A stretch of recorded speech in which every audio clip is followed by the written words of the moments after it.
Assalamualaikum, selamat malam semua.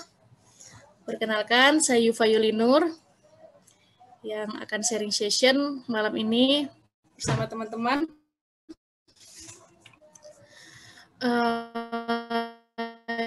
Jadi saya itu pengusaha perintis yang bergerak di lulusan administrasi bisnis Politeknik Negeri Batam. Saya juga sekaligus ibu rumah tangga. Kemudian pengalaman saya itu, saya pernah bekerja di PT Prestik di Pelabuhan Batu Ampar, merupakan perusahaan kargo company. Di situ saya sebagai staff administration. Dan sekarang saya bekerja setelah tamat kuliah, bekerja di PT Intan Sari Abadi, yang merupakan keluarga perusahaan orang tua saya. Di situ jabatan saya sebagai restoran Misubila, jadi saya punya restoran di Ruko Bunga Raya. Kalau ada yang tinggal bisa mampir di Ruko Bunga Raya Blok A3, sekalian promosi. Kemudian saya juga merupakan direktur di PT Intan Sari Berkah. Jadi ini kalau untuk PT Intan Sari Berkah ini izin perusahaannya, dan saya juga masih belajar. Karena ini perusahaan kan bergerak di forwarding, jadi saya masih mau belajar mengenai forwarding tadi. Saya langsung ke materi aja ya. Cerita yang lain-lain juga boleh kok. Mungkin ada. Oh iya, ada Ini nggak serius-serius banget gitu. Kalau ada yang mau nanya, silakan. Hanya tentang saya mungkin. Iya. Aku mau lanjut langsung ke materi. Ya, lanjut. Lanjut, Bu.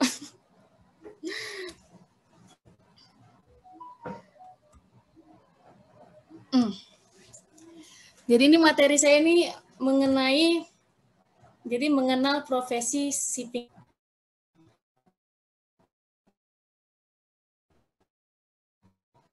Atau yang disebut biasa agen kapal. Biasanya kalau itu ya katanya. Padahal saya bukan jualan tiket kapal, nggak, beda-beda saya bilang. Nah, jadi ini saya mau mengenalin sama teman-teman, apa sih itu shipping agency, mana tahu ada teman-teman yang tertarik mengenai profesi shipping agency ini.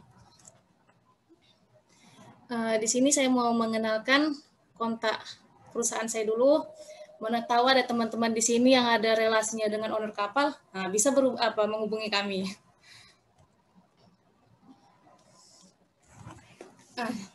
Lanjut, untuk pengertian shipping agency. Jadi shipping agency itu merupakan pelayanan jasa yang dilakukan untuk mewakili perusahaan angkutan laut nasional dan atau perusahaan angkutan laut asing dalam rangka mengurus kepentingan kapal perusahaan angkutan laut nasional dan kapal perusahaan angkutan laut asing. Jadi, shipping agency ini merupakan perwakilan dari owner kapal. Kalau kapal tersebut itu untuk kebutuhan apa aja yang mau dilakukan owner kapal di pelabuhan, misalnya kalau saya kan di Batam nih posisi perusahaan saya nih. Nah, jadi setiap kapal yang bekerja sama, setiap owner kapal yang menunjuk kami sebagai keagenan kapal, jadi kami tuh yang melakukan yang mewakilkan segala kegiatan mereka, jadi itu dari ngisi minyak atau ngisi air sampai kami untuk pembayaran dari pelabuhannya, pembayaran ke pelabuhannya, pembayaran biaya-biaya pelabuhan. Jadi ini sebenarnya di sini sangat berhubungan sih dengan berjalannya logistik di Indonesia. Kenapa? Tanpa adanya shipping agency, kapal juga tidak bisa melakukan kegiatan gitu. Karena kan sebagian besar kan untuk pengiriman di dunia ini kan menggunakan kapal kebanyakan. Jadi ini saya mau menjelaskan atau mau mengenalkan apa aja sih tugas-tugas dari shipping agency. Di sini ada yang pertama itu ada permintaan dari owner kapal. Jadi kan setiap jasa itu, setiap penjualan itu kan pastinya ada demand dulu kan dari pihak pembeli. Jadi apa aja yang kita informasikan kepada owner kapal setiap mereka kalau mereka ada permintaan untuk jasa kita. Jadi yang pertama itu info pelabuhan. Jadi kita harus menginformasikan kepada owner kapal mengenai pelabuhan mana yang bisa dimasukin oleh kapal tadi. Misalnya ke pelabuhan Batu Ampar kalau untuk di Batam ini kan. Jadi kita informasikan untuk pelabuhannya di mana posisinya. Tapi kita harus ada juga nanyakan dulu sebelumnya ke pihak Sabandar. Kemudian selanjutnya ada EPDA. EPDA itu Estimation Port Disbursement Akun. Jadi kita itu menginformasikan kepada mereka mengenai biaya-biaya yang akan dikeluarkan oleh kapal kalau mereka berlabuh di pelabuhan tersebut. Dan kita juga sudah memberikan penawaran kita terhadap jasa berapa jasa yang akan kita berikan gitu. Berapa biaya jasa yang kita berikan, kemudian berapa biaya-biaya untuk biaya pelabuhan atau VTS dan pokoknya segala tadi yang kalau di Batam. Jadi dari awal mereka juga udah menginformasikan mereka tuh misalnya di Batam itu mau ngurus jasa ini. Nah, jadi itu kita udah menginformasikan biaya-biayanya duluan kepada mereka. Selanjutnya pelabuhan. Jadi itu kita harus menginformasikan kondisi pelabuhan kapal itu bisa nggak masuk ke Batam. Kapal itu bisa nggak masuk ke Batam. Kayak kami dulu pernah pengalaman ada kapal sangat besar GT-nya itu ada sekitar 100 ribuan. Jadi tuh kapal tersebut mau masuk ke Batam dan melakukan kegiatan tank cleaning. Jadi kalau kegiatan tank cleaning itu kan pastinya kan bakalan ada limbah yang dihasilkan karena kan itu kan membersihkan kapal. Jadi awalnya pihak Syah Bandar itu nggak setuju kalau ada kegiatan tank cleaning ini. Tapi kami sebagai shipping agency, kami meyakinkan kepada pihak Syah Bandar, kegiatan ini bagus. Kenapa Singapura bisa melakukan kegiatan untuk tank cleaning, sedangkan kita Indonesia tidak bisa? Padahal itu kan ada jadi masukan juga untuk negara. Kemudian untuk limbahnya tadi itu kan dikelola, bukan dikelola kemudian bisa menghasilkan juga limbahnya tadi kalau sudah dikelola seperti itu, bukan sembarangan yang akan mencemari laut. Seperti itu. Kemudian vessel line up atau antrian kapal. Jadi itu kita harus menginformasikan kapan kapal itu, misalnya kapal itu kan mau masuk jam sekian, tanggal sekian, jam sekian. Nah, jadi kita tuh juga, harus tahu juga dari pihak pelabuhan, bisa nggak kapal itu masuk jam sekian, tanggal sekian. Kemudian kalau sudah setuju semua dengan yang kita informasikan tadi, lanjut ke appointment.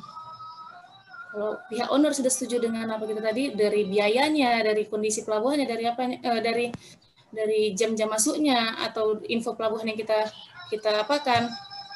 sarankan, masuk ke appointment, ke penunjukan. Jadi di situ tuh pihak owner bakalan menunjuk kita untuk biasanya tuh ada untuk yang menjadi shipping agency. Kayak kami kan di Batam, untuk yang menjadi shipping agency kami selama kapal kami di Batam. Biasanya itu ya owner bakalan ada memberikan surat penunjukan kepada perusahaan tersebut. Kemudian selanjutnya memonitoring, menginformasikan kondisi pelabuhan dan jadwal vessel line up. Jadi tuh kita tuh harus terus monitoring kepada owner maupun kepada owner kapan kapal itu bisa masuk. Jangan sampai ada waiting time sebelum kapal itu masuk gitu kan. Maaf ini saya lewatin dulu yang mengenai pay attention karena ini saya ada salah buat ini seharusnya paling bawah. Selanjutnya ada coordination. Nah, di sini untuk shipping agency harus harus selalu koordinasi kepada pihak owner maupun pihak otoritas pelabuhan atau ke pihak yang berhubungan dengan kegiatan kapal tersebut. Misalnya seperti owner kapal tadi mau kegiatan bunkering, kegiatan pengisian minyak. Jadi kita yang harus informasi kepada orang bunkeringnya tadi atau ngisi air. Kita yang harus informasi kepada yang isi air tadi. Kita harus koordinasi kepada mereka. Kayak tadi yang saya jelaskan tadi ada kegiatan tank cleaning. Kita juga yang informasi kepada perusahaan tank cleaning untuk melakukan kegiatan tank cleaning kapal tersebut. Oke, lanjut ke disbursement. Disbursement itu jadi itu pembayaran awal yang harus dilakukan pihak owner kapal asing kepada shipping agent. Jadi untuk owner kapal, mereka itu harus ada pembayaran di awal deposit 60% kepada shipping agent. Kenapa? Karena pun shipping agent juga bakalan ada pembayaran di awal untuk biaya-biaya pelabuhan. Jadi shipping agent itu juga yang bakalan mewakili untuk pembayaran di pelabuhan tadi. Makanya itu harus ada pembayaran di awal. Kemudian updating the progress. Jadi kita tuh harus update setiap pergerakan kapal. Jadi jangan sampai kapal tadi tuh ada terjadi waiting time. Kayak seperti misalnya kan kapal itu seharusnya berangkat itu jam 7. Tapi itu berangkat karena ada bermasalah di bea cukai. Jadi itu juga shipping agent yang bakalan mewakilkan mewakilkan owner kapal untuk menghadap bea cukai bagaimana kapal tersebut bisa keluar barangnya. Sebenarnya kalau untuk bea cukai untuk urusan barang ini saya belum saya baru hanya di Syaban, hanya untuk menghadap ke pihak Syaban. Ada masalah di Sabandar itu biasa saya menghadap. Kemudian masalah imigrasi juga, karantina. Kalau bea cukai masalah barang ini saya takut kurang paham, makanya belum berani mencoba gitu. Tapi insya Allah ke depannya kalau udah ada forwarding nanti saya bakalan lebih banyak belajar lagi biar lebih dapat ilmunya, biar lengkap semua gitu. Kemudian untuk selanjutnya ada DODOX. DODOX itu syarat-syarat kapal untuk memasuki pelabuhan melalui dokumen-dokumen yang dimiliki kapal.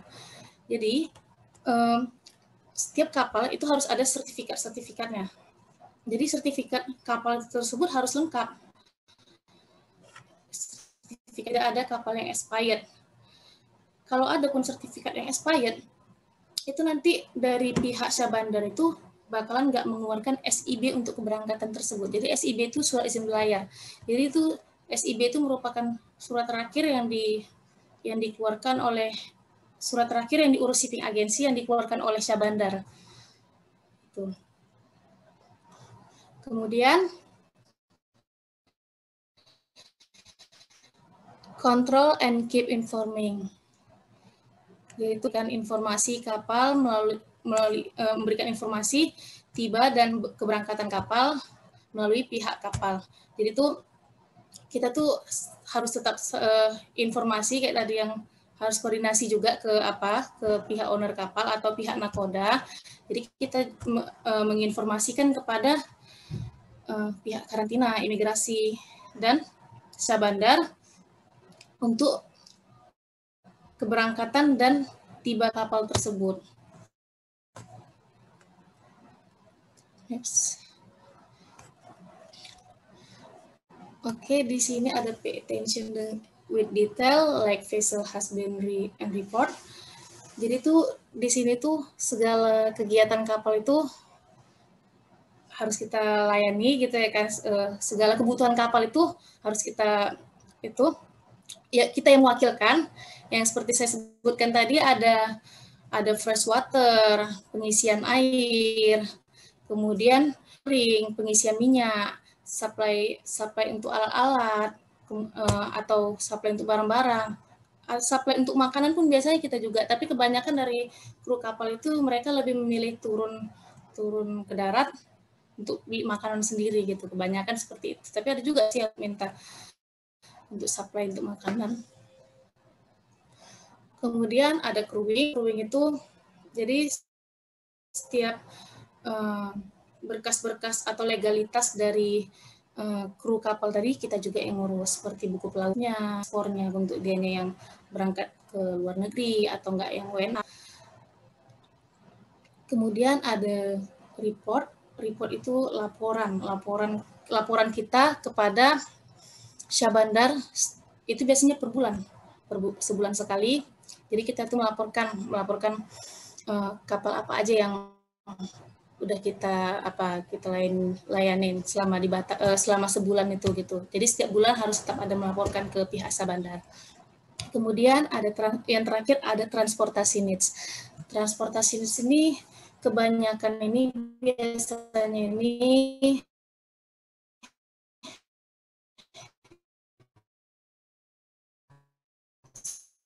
sebenarnya jarang sih transportasi di sini, tapi kru kapal tadi kan butuh untuk misalnya boot untuk ke darat gitu. Jadi kita yang menyewakan, cari sewa di sini karena mereka kan bukan orang sini. Misalnya mereka dari Sulawesi, berarti ke Batam, berlayar ke Batam. Pasti kan nggak tahu untuk informasi seperti itu. Jadi pokoknya kita lah yang untuk kebutuhan mereka, kita lah yang melayani. Itulah tugas dari shipping agency tadi. Nah, di sini jasa keagenan yang kami tawarkan